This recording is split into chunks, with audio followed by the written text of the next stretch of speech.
Today, we're going to take a look at another player who could possibly be a Toronto Blue Jay.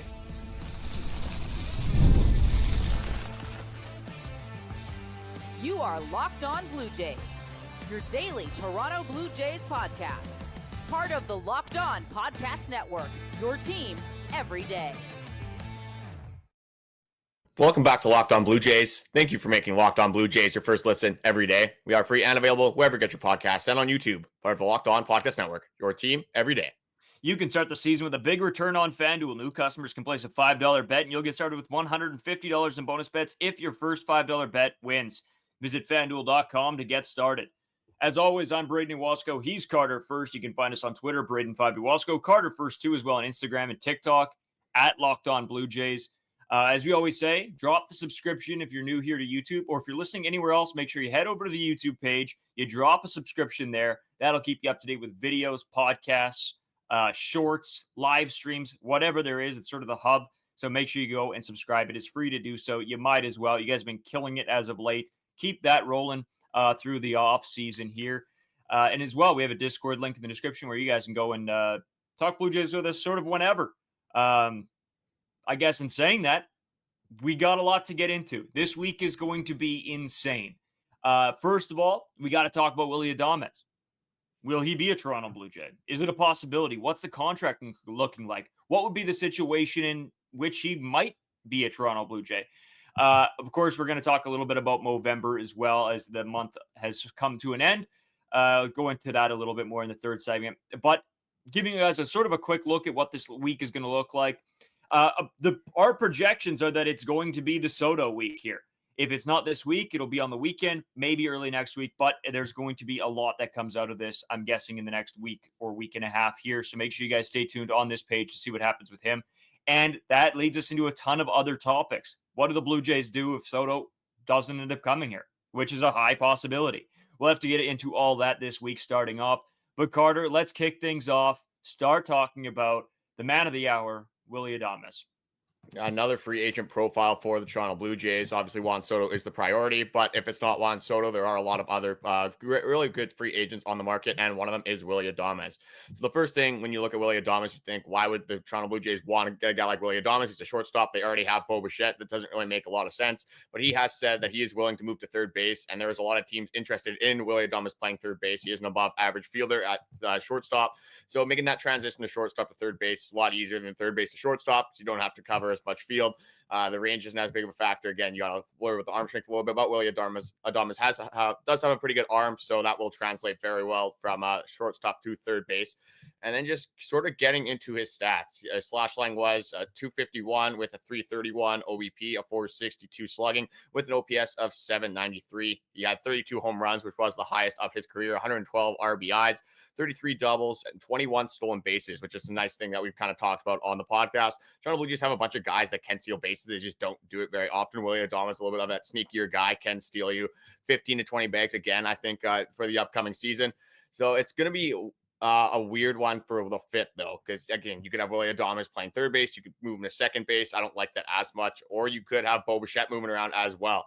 But for the overwhelming stat lines, the overwhelming articles are saying that he probably would be a third baseman, especially if he's signing with the Jays. But there are a couple other teams interested in him as well. The Red Sox, who the Jays are obviously battling for Soto with as well, the Astros, and the Philadelphia Phillies. So when you break down those teams, when you're looking at attractive locations to land, unless Willy Adames might be chasing the bag, there's a bunch of different things that go into, obviously, these free agent profiles. But when you look at the Phillies, you look at the Astros, if he wants to win, I'm probably picking those two teams over the Blue Jays, the current way they're standing right now. Yeah, Carter. I mean, again, we've talked about this a ton of why would these guys pick the Blue Jays? And we've gone over stuff like this, right? The Blue Jays are desperate. They're probably willing to make a slight overpay, maybe to our dismay, but they're willing to do so. Another team that I saw that could possibly land Willy Adames is the Giants. It looks like he would be a solid fit there from what I've seen. Will they go out and do that? I know that, Willy Adames has been sort of in the batter's box anyway, has been compared to or has very similar stats to Matt Chapman. Granted, better stats, but they're very similar in all of their projections and, where their target is, everything like that. So I think this would be very Giants leaning, but, you know what? The Blue Jays, there's a lot of options around this team with Willy Adames. You've talked about positional a little bit, Carter, but a piece of that also is what happens with Bo Bichette. If they are so far away from a extension talk with Bo Bichette, that's why maybe Willy Adames could come in, slip in, maybe play a year of third base or second base, whatever it might be. And then if they're not going to extend Bo Bichette, he slides right into shortstop the following year. Yeah, it could be a very telling sign for the future of Bo Bichette with the Toronto Blue Jays. Because Bo Bichette has said doesn't want to leave shortstop. Obviously, you get the money at shortstop. That is an elite fielding position. One of the most important positions in all of baseball, obviously, other than like your pitching, as we went over. But Willy Adames, the Matt Chapman similarities. They strike out a ton, both of them, Matt Chapman and Willy Adames. Adames, probably not as good of a power hitter, a little bit worse of a defender. But again, you got that stolen base thing from Willy Adames, whereas Matt Chapman can steal bases, but I don't think he's going to snag as many bags as Willy Adames. So yeah, with Bo Bichette, I think if you sign Willy Adames, I'm not sure if he's going to want to play third base the rest of his career. I think that really leaves it up in the air for a guy like Bo Bichette. When it's going to come to the next season, you got to sign Vladimir Guerrero Jr. You got to assume that Vladdy's going to take priority over a guy like Bo Bichette. But obviously, we've said on this podcast multiple times, we want them to extend both of these guys. But this could change everything for the Toronto Blue Jays if they get Willy Adames and have that third base option. And they can't get a deal with Bo Bichette. As we've heard, their talks are not going exceptionally well. They have made some offers, things like that, but not very close on numbers. So with Willy Adames, if you bring him to the Jays, the Bo Bichette future could be even more uncertain than it is right now. Yeah, and that's what I'm seeing, Carter. I think if this move happens, there are plans and thoughts in the works that Bo Bichette isn't going to work out here for that extension. In talking about Willy Adames, we've sort of gone over why he would be a decent fit, or in the situation why he would be a decent fit. And I do want to get back to that, but I think it is important to talk about the contract. What is a Willy Adames contract look like? How much is he projected to get? Carter, there has been a lot thrown out. I mean, you go look at any free agent on the market right now. There's probably 4 or 5 different, projections out there from different places. So again, take everything with a grain of salt. It'll be in the ballpark. Probably not an exact science. There is one listed 6 years, 152.2. There's another one 6 years, 160. There are a couple more sort of all over the map. The 152 seems to be the one that I'm seeing a lot of. But I think it very well could hit the 160, Carter. And talking about like the contract, how does this fit into the Blue Jays plans with the luxury tax, with other signings? How does it all fit in here, Carter? That's obviously going to be the big question with any free agent that we talk about around the Toronto Blue Jays. So how do you think this works out? Is Willy Adames your massive one signing that you bring in, and is that it? Or do you think that they could fit in some extra pieces if we talk about a contract, say it's the 6-year 160? You can definitely fit it in, but are the Toronto Blue Jays going to be willing to give out another contract like that? That's where I kind of lack to see that come through fruition. Obviously, right now, the biggest contract in Toronto Blue Jays history is the George Springer at 6 years, $150 million. The way this offseason is trending, that should be broken this offseason, whether it's your Santander, your Bregman, your Soto, your Willy Adames, maybe a pitcher comes in and breaks that as well. With everything the way it's trending, the Toronto Blue Jays are willing to spend. It's just, are they going to be able to land some of these free agents? So if you get a guy like Willy Adames, I would like to see, again, an outfield signing. You don't have a left fielder right now. Like right now, I think your leading outfielding candidate is probably Davis Schneider, which, again, we've talked about a little bit in depth in last week's episode. Not exactly what you want to be rolling out on opening day. You want a little bit more depth there as well.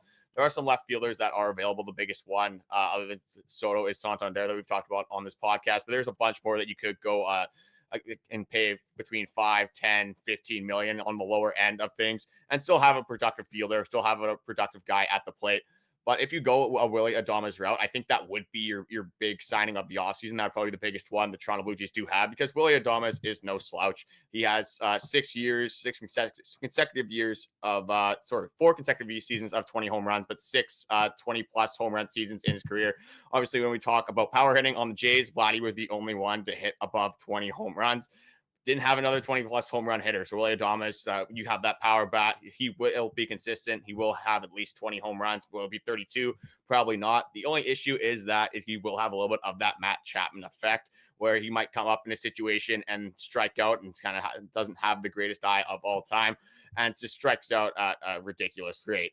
When you look into his strikeout rate, it's at 25.2% this last season, and that was the best of his career. And that's in the 28th percentile in the league. So you got to assume that's going to be around that 25%, maybe a little bit higher between 25 and 30%.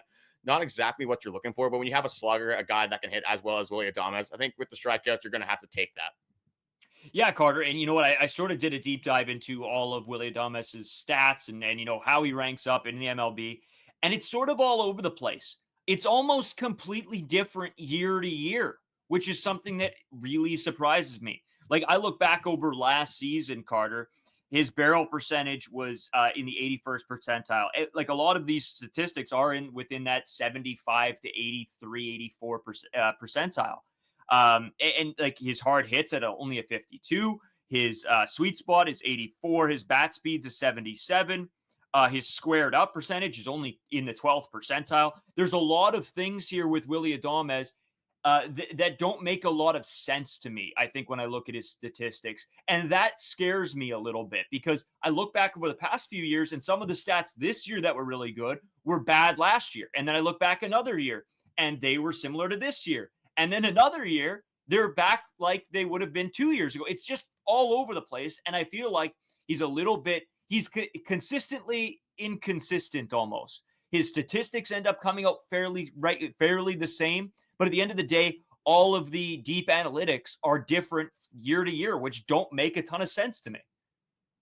Yeah, when you look at his hitting stats, it's a little bit all over the place, but the overall profile for Willy Adames, I think he always just stands true and goes back to his roots, where he's going to have a lower batting average, but he's going to slug pretty well. He's going to hit home runs. He's going to slash doubles. He's going to hit the gaps, things like that. But again, he had 173 strikeouts last season, only 74 walks. That's just Willy Adames for you in a nutshell. He's a free swinger. He's going to be a guy that's going to be aggressive at the plate. We have guys like that in Bo Bichette as well. Obviously, we saw him be aggressive at the plate, mostly in 2023, 2022. Obviously, didn't log a lot of games in 2024. But when you look at this, I think if you sign Willy Adames, it almost feels like you're pushing Bo Bichette out of the team a little bit here. So when you have a guy that you're going to be paying similarly in a guy like Alex Bregman, who plays third base, doesn't strike out as much, can have that offensive upside as well. I'd be much more willing to go with a guy like Alex Bregman rather than Willy Adames because there's just more certainty with Alex Bregman.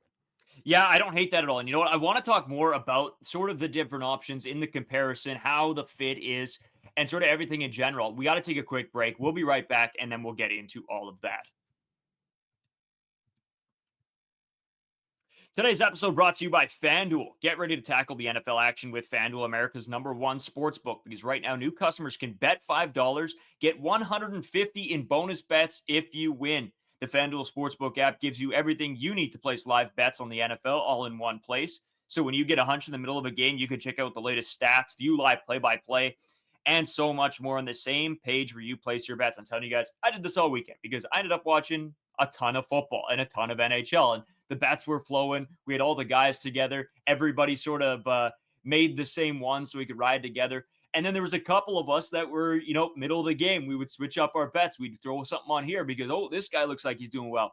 I'm telling you, FanDuel's the best place to do that. Just visit FanDuel.com to join today. You'll get started with $150 in bonus bets if you win your first $5 bet. That's FanDuel.com. Never waste a hunch and make every moment more with FanDuel, an official sportsbook partner of the NFL.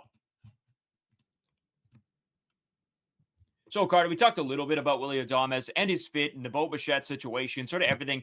But I did want to go back to that a little bit more because that's the driving force here with Willy Adames. I mean, honestly, it's Bo Bichette or Willy. It's who do you want at the end of the day? Who is this team willing to pay? And I don't know, to be honest. The way the talks have been with Bo Bichette, I'm very concerned about that contract. And I think you said this to me over the weekend when we were hanging out. You were getting even more concerned about Vlad's contract, which, don't get me wrong, we'll talk about more so this week when we get into it.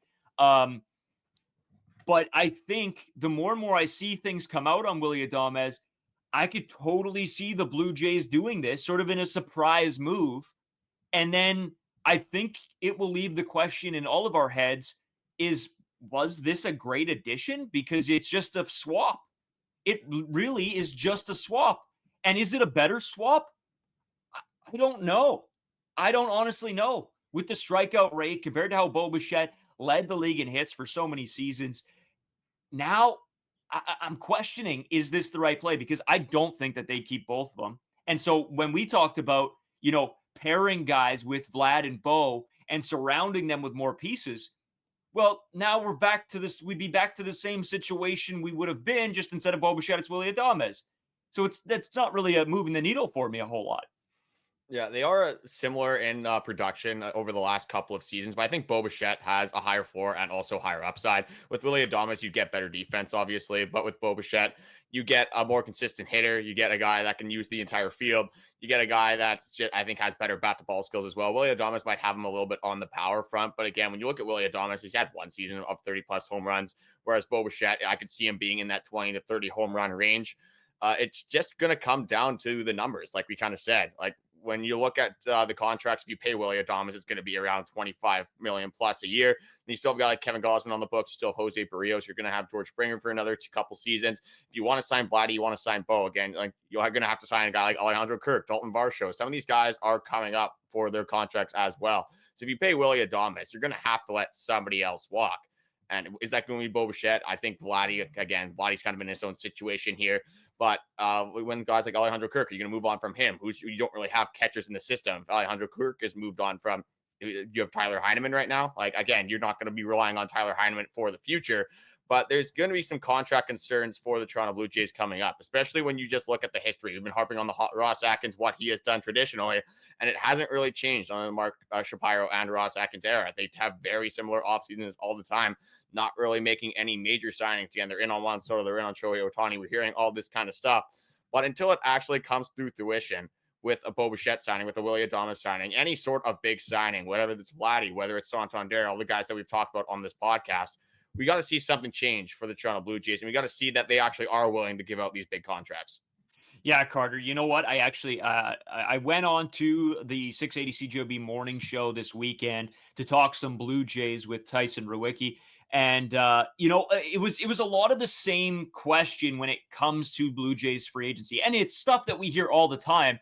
But I feel like non-Blue Jays fans sort of laugh at the situation after the whole Shohei Ohtani thing. And now there's a complete disbelief that the Blue Jays will bring in anybody that would be solid and that's a great candidate that would join this team for a bunch of years. And I feel like that people are laughing at us. And what's the realistic expectation for this team? And a little bit of me doesn't know what to tell people. At the end of the day, I keep thinking, yeah, Santander, Juan Soto's a possibility. But then I look back, I'm like, is this going to happen? There's rumors about 4 or 5 other teams that these guys are talking to. And Willy Adames is one of those guys, right? We said the Blue Jays, the Phillies, the Giants, all of them, right? Like there's so many other teams linked to them. And we're probably not the only ones having these same conversations. And they probably don't have a situation where their 2 all-star face of the franchise guys aren't necessarily willing to re-sign right now. So I don't know. I am a little bit, it made me laugh on the morning show because Tyson asked me, he goes, so first of all, what I thought about Juan Soto. Of course, we've done that episode. Then he goes, who else is a possibility? And I said, maybe Anthony Santander, maybe Gleyber Torres, maybe Willy Adames. And he goes, it's a lot of maybes. And I said, absolutely, because there isn't a ton of faith right now in this organization to make these big signings. And I know there's people in the comments that argue that these guys have done it before, but the teams are looking at the Blue Jays right now like they're easy pickings. So I'm a little bit concerned with this offseason. I think the further and further that we get into this, sort of every week, Carter, we come on here and it's like a big free agent on Monday. Who are we talking about now? It all comes back to the fact that I'm getting very, very worried that nothing's going to happen. I don't think you can worry too much yet, just based off of the lack of free agent signings. Like, there's still a bunch of big free agents out there. Like, the biggest signing so far this offseason might be Frankie Montes, maybe a Tommy Edman. Like, Tommy Edman's a very good baseball player. I'm not going to take anything away from him. But there hasn't been, like, a huge acquisition at all yet. But when you talk about the Toronto Blue Jays, they're kind of losing it in both sides of this. You can play it from both sides with Bo Bichette and Vladdy not getting a contract extension. Why would another free agent, big name free agent, want to sign here when there's so much uncertainty coming up? But at the same time, say you do get a Willy Adames signing, say you get Santander, whoever it is. If you're Vladdy and Bo, Are you kind of upset at the front office and be like, hey, you're paying all these guys coming in now? We've been here for our entire careers, and you haven't even gotten us close to what we're wanting for a contract. At some point, do you think there's a little bit of neglect and just some animosity between both sides? So Carter, I found a little bit of a piece here, and this is from Ben Nicholson-Smith, and we'll probably get into this even deeper in an episode coming up because it does beg this question. And this is the quote from Ben Nicholson-Smith. I think it's gone from, hey, are the Jays going to choose to extend Vladdy? And now it's getting to the point where, is Vladdy going to choose to sign with the Jays? I think that's a great point by him. And I don't always necessarily agree with all the analysts and everybody that comes out with all this stuff because we got hurt during the Shohei Ohtani stuff. And now it's a little bit like our belief has sort of gone in them. But in this, I think this is a great comment by Ben Nicholson-Smith because it's getting to the point now where Vlad probably is thinking, I'm just going to test free agency, see what comes up. It's going to be way more than probably even what the Blue Jays are going to offer. Man, I don't know. It's going to be a crazy couple, the next year and a half is just going to be crazy in Blue Jays land if they don't make something happen right now. Well, and as we said, they're just losing leverage as we get closer and closer to that 2025 free agency. If Vladdy has another good season, if Bo Bichette has a bounce back season, which we're really anticipating and is probably going to happen, I'll die on that hill. I'll say Bo Bichette is going to have a lot better of a season than he did have in 2024. You get Bo Bichette even getting close again to leading the league in hits, that price tag is going to go way up. This is exactly what we talked about in 2023 when Vladdy had a little bit of a down year, still not that bad of a season for most MLB players, but for Vladimir Guerrero Jr., a little bit of a down season.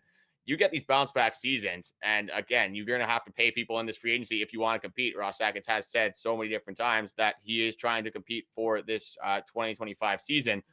At some point, you're going to have to pay out these contracts and you're going to have to make some decisions for the future of this team.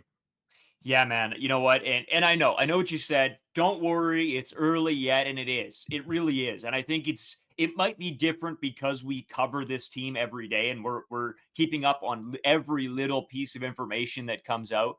But I do get a little bit worried. We had conversations. We went back to our hometown this weekend, had conversations with people about the Blue Jays because that's what happens every time. And everybody, you talk to everybody and everybody's getting there. They're getting worried. They're like, is it going to happen? Are they going to even get Santander? They're not even talking about Juan Soto anymore. Nobody's they're asking the question, but they're like, okay, what's plan B? We need a plan B now. And we need it for sure. And I can't tell them. I think Anthony Santander might be a long shot now. I think Willy Adames might be a little bit of a long shot. I'm getting worried. And if I'm Blue Jays fans out there right now listening to this podcast, I don't want to be the bearer of bad news to everybody here. I don't want to be the, one of the analysts that come out there and say that somebody's on the plane. But I'm going to say be worried because if nothing happens or nothing major happens, don't be shocked. I'm just throwing it out there now. That's my hot take for the off season here is that something big doesn't happen and they don't extend Vlad and Bo until at best next year and they test free agency. Well, and that's the craziest thing is that this team could go in so many different directions. There's option A where they re-sign Bo, they re-sign Vladdy, and they make a couple big free agent splashes. And the next 5 to 10 years in Toronto Blue Jays land looks pretty solid. But then there's the other way where they don't get any big free agents. Vladdy walks, God forbid, Bo Bichette walks as well. And what are you looking at? And what are you looking forward to for the 2026 season? There's could be a scenario where you're having to play some of these prospects, these guys that don't have any MLB service time, and we might go back to the years of 2017, 2018, 2019. I hate saying that, but this is why we keep saying this is the biggest offseason in Toronto Blue Jays history because so much is to be decided and the direction of this team is really just up in the air. But again, I'm not going to sound the alarms until there is some big signings, until the Juan Sotos, the Santanders, the Bregmans, you name it, those big pitchers on the market, they start to fall and the Toronto Blue Jays don't get any of them. Yeah, and if there is a big signing, we will be live here on YouTube. So make sure you guys there's a little notification thing that you can click. It's like a little bell icon. So if we go live, you guys will know. And that can be sort of we can all go through the the trouble or the greatness together here. Make sure you guys hit the subscribe button on YouTube. Carter, there's so much more we got to talk about. We do have to talk about the Vlad stuff, which we will get into later on in the week. Same with the Bo Bichette stuff, the Juan Soto stuff. If there's any updates on Santander, any other big free agents, we'll have them all on the podcast. But I know we did want to save a little bit of time here, Carter, because Movember has come to an end. So we'll take maybe a quick break here. We'll come back. We'll discuss some of that. And then before we let you guys go on this Monday. Today's episode brought to you by Game Time. Game Time has their new feature, Game Time Picks. Makes it even easier to save more on sports, comedy, concerts, theater, pretty much anything you guys can get your tickets through.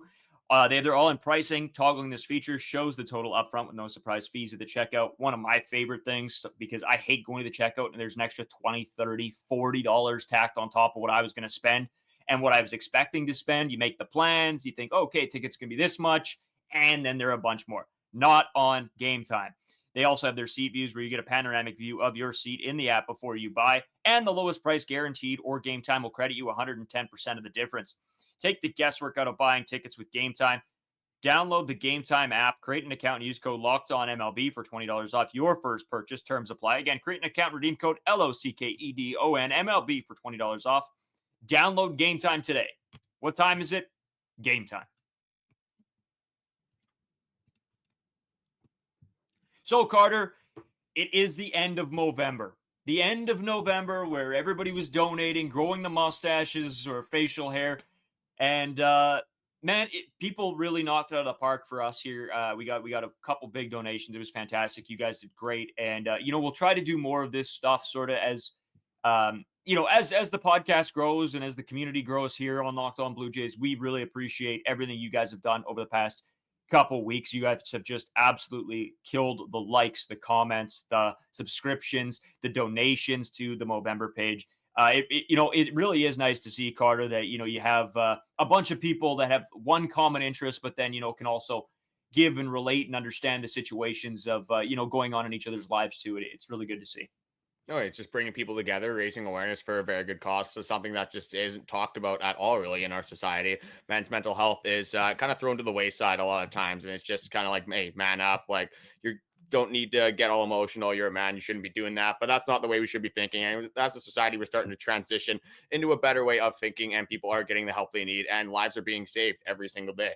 I just wanted to give an update for one of my wants for Movember. One of the challenges, I was trying to walk or run like 60 kilometers for the 60 men per hour that commit suicide. I'm just going to be flat out honest. I'm not going to lie to you guys. I didn't quite get there. I got to 46.2. So, I mean, that's better than I would have did in any other month. So, like, that's the least I could do. Didn't quite get there, but I'll try to finish it up in December. It got me moving. And obviously, if you have some mental health illnesses and things like that, and some issues, anxiety, stuff like that, just moving around helps so often as well. It can just make you feel so much better. Just moving, getting exercise, getting a little bit of a sweat on just makes a lot of the problems at least a little bit easier.